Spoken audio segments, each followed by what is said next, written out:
Welcome to New Possibilities. I speak truth to power without fear. This is a continuation of my series of videos dealing with Rakeyia Scott, an African American man who's disabled and was killed by the Charlotte-Mecklenburg Police Department. On Friday, his wife released a video that she captured of the incident, and I watched the video. The very first time I tried to watch the video, I was outraged. I saw like a portion of it where the sister was calling out to her husband. She was telling the police over and over again that the brother did not have a gun. When I saw that video, I was so outraged, so full of anger, that all I could think about is how I wish I was in North Carolina. I wish I was in Charlotte. If I was in Charlotte, I would be in the streets with the protesters, with the demonstrators. I would be blocking traffic with the others. I would be participating in acts of civil disobedience, because this is an outrage. That video, just seeing this sister go through that trauma, telling the police over and over again that the brother did not have a gun. And apparently they didn't even pay attention to this sister. They didn't pay attention to a word the sister was saying. And then hearing her cry out to her husband, "Don't do it." She was telling him to get out of the car. And then when the police shot the brother, she was in shock. She was basically saying, "Did you shoot him? Did you shoot him?" And then she kept saying over and over again, "He better not be dead. He better not be dead." And I'm changing it a little bit so I don't use the exact same language as her. But she was outraged. And I'm outraged today.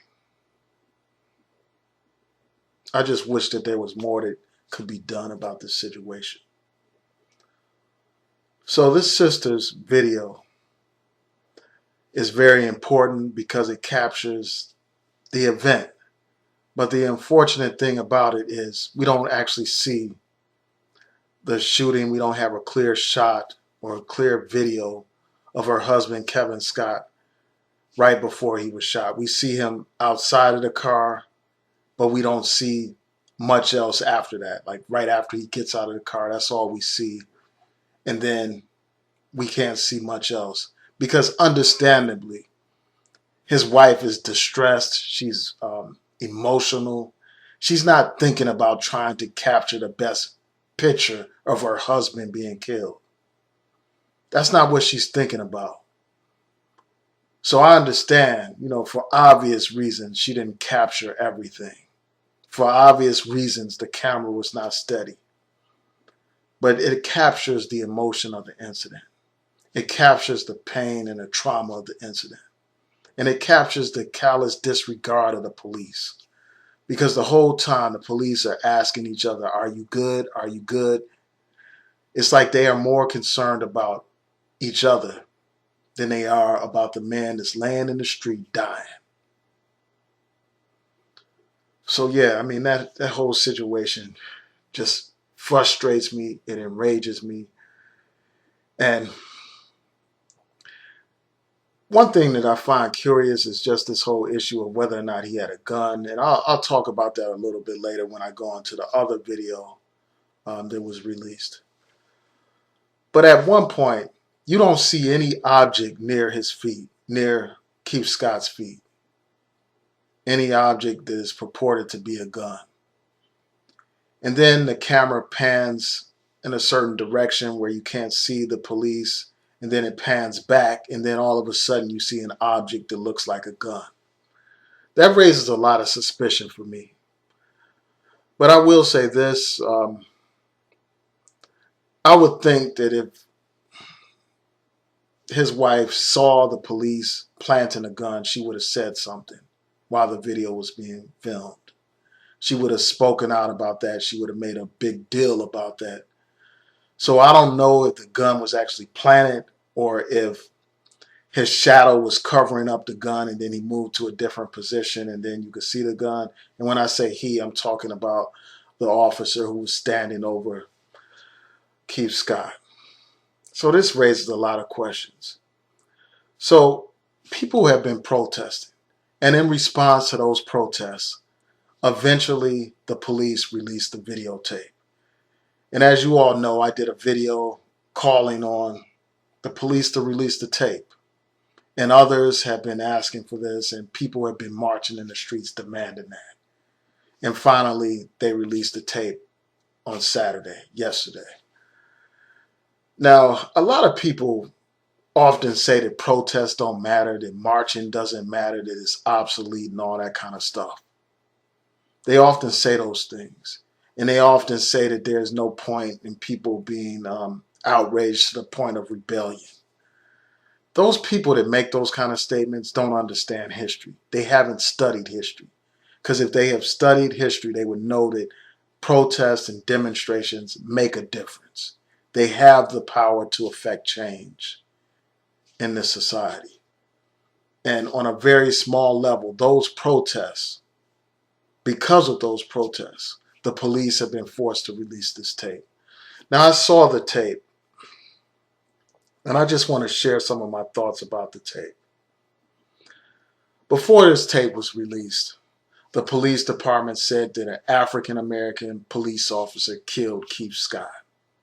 And that officer's name is Bentley Vinson.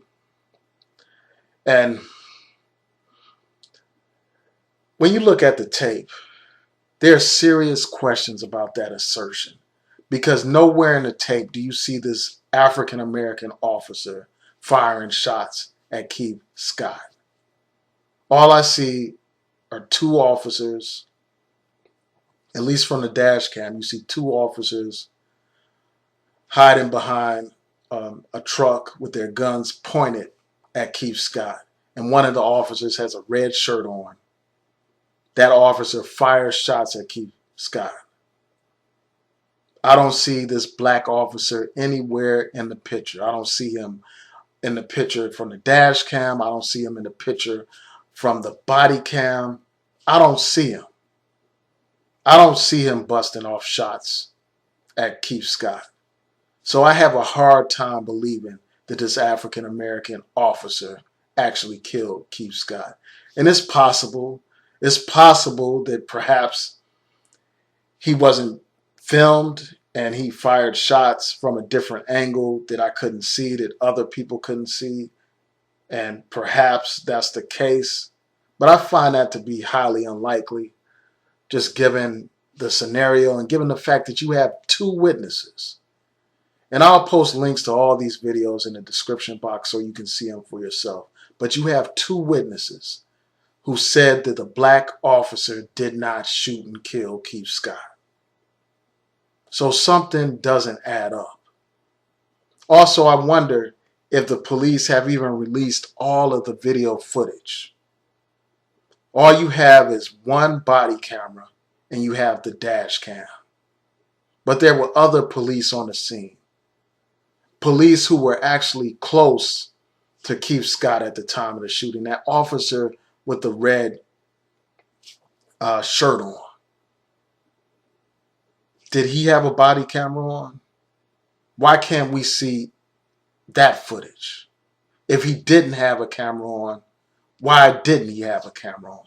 Why didn't the man next to him, the other officer, have a camera on? Why is that? Those are questions that need to be answered. If that black officer actually fired the shots, where's that black officer's body camera? Why didn't he have a body camera? Why can't we see that footage? And there were other cars on the scene. Why do we only get the video footage from one of the cars? Are there other cars that captured footage from dash cams? Those are questions that need to be answered. And if this black officer is not the one who killed Keith Scott, and as I said before, I don't have any reason to believe that that black officer killed Keith Scott. But if he is not the one who killed him, then my question is, why are the police presenting it as if this black officer was responsible for this killing? And I'll answer the question myself. You have a situation where white supremacy often uses buffer Negroes.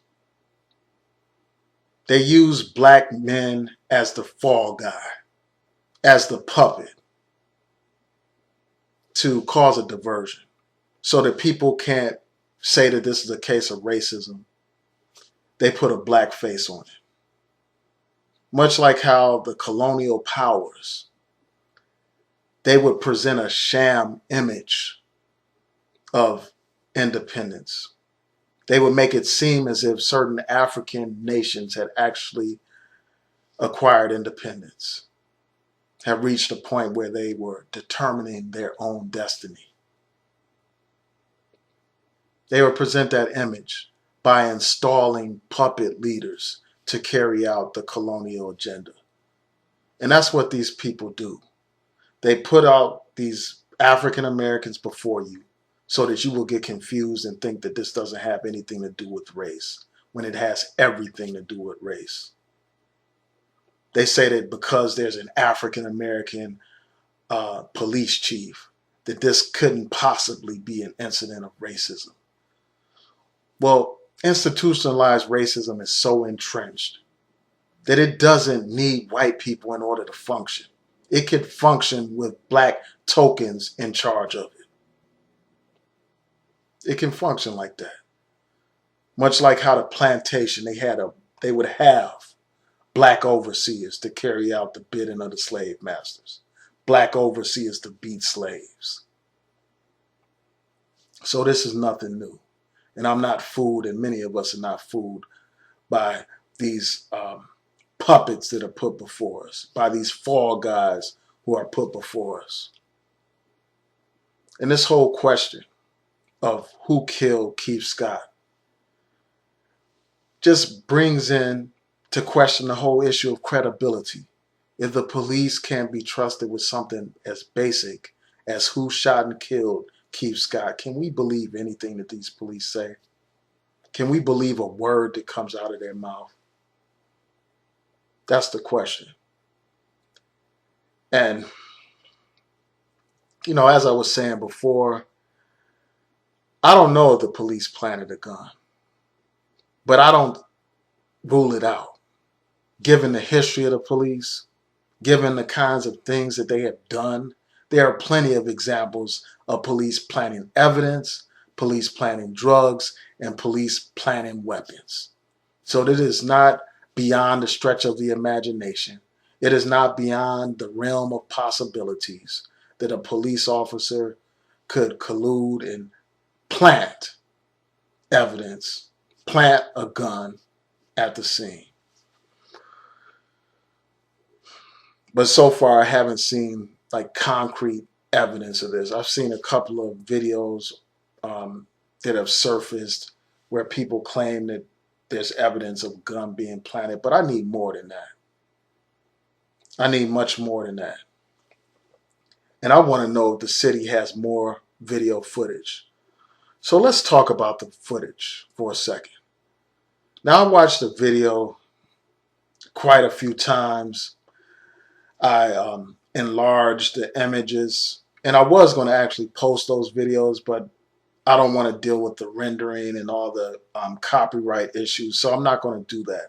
But I will post links to all of the original videos so that you can watch them for yourself and see it for yourself and judge it for yourself. But in watching the video, it's hard to tell if this brother had anything, well, not anything, if this brother had a gun in his hand. I can't tell whether or not he had a gun in his hand. I doubt that he had a gun in his hand. And I'm going to tell you why I doubt that he had a gun. First of all, his wife says that he doesn't own a gun. Also, you had witnesses who say that this man regularly waits for his son to get off from the school bus. And while he's waiting, he's reading a book. And one of the witnesses said that he dropped a book at the time of this incident, that he had a book and not a gun. So I doubt that this man had a gun. And that video is very hard to actually see a gun in. I even zoomed up the image and it was real blurry and fuzzy, so I can't even tell if the brother had a gun or not.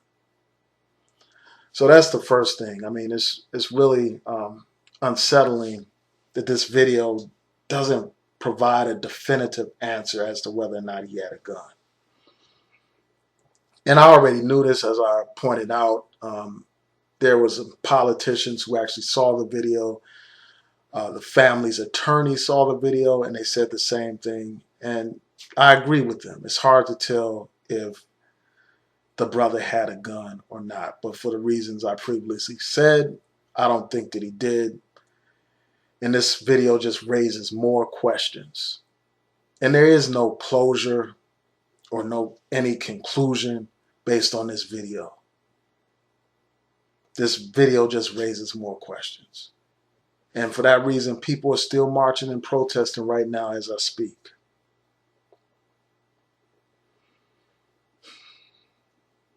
I really doubt that this brother had a gun. Over and over again, his wife said he does not have a gun. And I just wonder about this whole thing. I don't think that the police have any justification for killing this brother. It didn't look, it's hard to tell if he had a gun in his hand. His wife was telling them over and over again, loudly, that he did not have a gun. She said it like at least 3 times. But the police proceeded to shoot this brother anyway. And this whole crisis, this whole situation just makes me think about how these police are not adequately trained. First of all, they were looking for somebody else that had outstanding warrants. They ended up killing this brother who didn't do anything. He didn't violate any laws. He didn't have any warrant or anything like that. So I really think that this is just another case of a black man being murdered by the police. And sadly, it's probably unlikely that the family will actually receive justice in the criminal courts. It's unlikely. Because the first thing that the police are going to say is that they had a reason to fear for their lives. They're going to say that they had a reasonable belief that this brother was going to cause physical harm or deadly harm to the officers or others. And to back that up, they're going to say, well, they were shouting over and over again, drop the gun, and he was non-responsive. They're going to also point out the fact that these officers were positioning behind vehicles, another indication that they were fearful that he may have had a gun. So they're going to use all of that to try to back up their argument that they acted reasonably under the circumstances. So it's really doubtful if there be justice in this case. I don't think the police acted reasonably.